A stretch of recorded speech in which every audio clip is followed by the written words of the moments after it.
You know, when most people think of Andrew Jackson, they picture a tough-as-nails general or maybe a fiery populist president.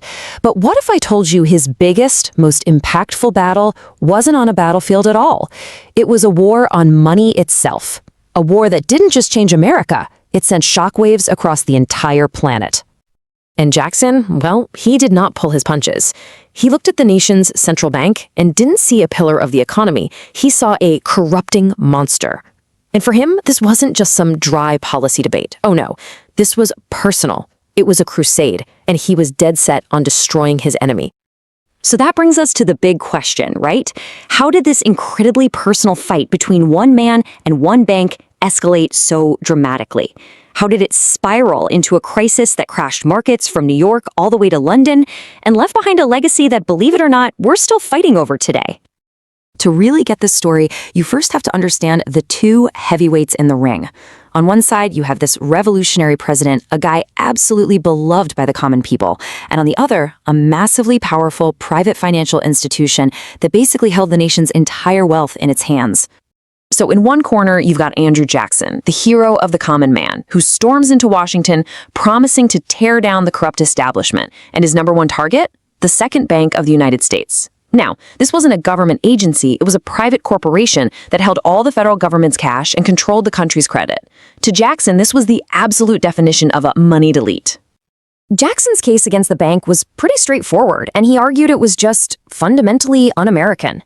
First, he claimed it was flat-out unconstitutional, even though the Supreme Court had already said it was fine. Second, he saw it as undemocratic. I mean, you have this private, unelected group of people who could literally manipulate the economy. Third, he argued it was elitist, just a tool to make the rich even richer. And finally, he kept pointing out that a ton of its stockholders were foreign investors, which meant outsiders had a say in America's finances. So, with his reasons all lined up, Jackson didn't just debate the issue in Congress. Nope, he launched an all-out assault. And he dismantled the bank with stunning speed. In 1832, Congress votes to renew the bank's charter. Jackson hits them with one of the most famous vetoes in American history. A year later, he takes it even further, ordering all federal money to be pulled out of the bank and put into smaller state banks. By the time the charter officially ran out in 1836, the bank was already just a hollowed-out shell. This line from his veto message is so important. You can see how Jackson framed this whole thing. It wasn't about economics. It was a moral battle for the soul of America. He was positioning himself as the protector of the farmers, mechanics, and laborers against the rich and powerful. And let me tell you, that message worked. It resonated with people and helped him cruise to re-election. But here's the thing about killing a monster. It can have consequences that nobody, not even Jackson and his supporters, saw coming. They had won the war, for sure, but in the process, they just destabilized the entire global financial system. It was a catastrophe that just built step by step like a line of dominoes. First, Jackson's war gets rid of the country's main financial regulator. Then, in 1836, he issues this thing called the Specie Circular, an order that says federal land has to be bought with gold or silver. Well, that caused a mad dash for hard currency. The state banks, which had been printing paper money like crazy, couldn't cover it. They collapsed. And just like that, the Panic of 1837 was on. And this panic wasn't just some American problem. It became a perfect example of what economists call global contagion. See, even back in the 19th century, the world economy was deeply connected. So when the American financial system started to break, those tremors were felt thousands of miles away. Suddenly, investors in Europe are panicking. British banks, which were super invested in American cotton, the fuel for their industrial revolution, they just slammed the brakes on all credit. The crisis leaped across the Atlantic, spreading like wildfire through all the complex webs of international trade. Markets crashed from the Caribbean all the way to Liverpool. Jackson's domestic war had officially gone global. The immediate panic was absolutely devastating, but the long-term consequences of Jackson's war, well, those were even more profound.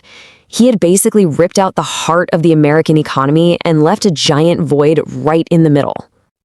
Just think about that for a second. For nearly 80 years, from 1836 all the way to 1913, the United States was one of the only major economies in the world without a central bank. There was no one to act as a lender of last resort, no institution to stabilize the currency or stop a panic from spiraling completely out of control. And boy, was that absence felt again and again. But the final, brutal lesson came with the Panic of 1907. Without a central bank to pump money into the system, a botched stock market scheme in New York cascaded into a full-blown national crisis. People were lining up around the block, trying to get their money out of the banks. So how bad was it?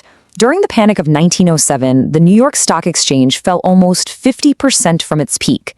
I mean, the economy was in a complete freefall. The only thing that stopped a total collapse was a private bailout put together by the financier J.P. Morgan himself. The country had reached a breaking point. The chaos of 1907 was really the final violent aftershock of Andrew Jackson's war. It became painfully, blindingly obvious that a modern economy just could not function without some kind of central financial authority. And that realization is what led directly to the creation of the Federal Reserve System in 1913, finally ending the 77-year experiment that Jackson had started. And here's what's so fascinating. Even though the bank war ended almost 200 years ago, the fundamental arguments, the core conflicts behind it, they are still very, very much alive today. The parallels are honestly striking. Jackson's deep-seated distrust of a powerful central bank, you can hear that exact sentiment today in debates about the Federal Reserve's power and independence.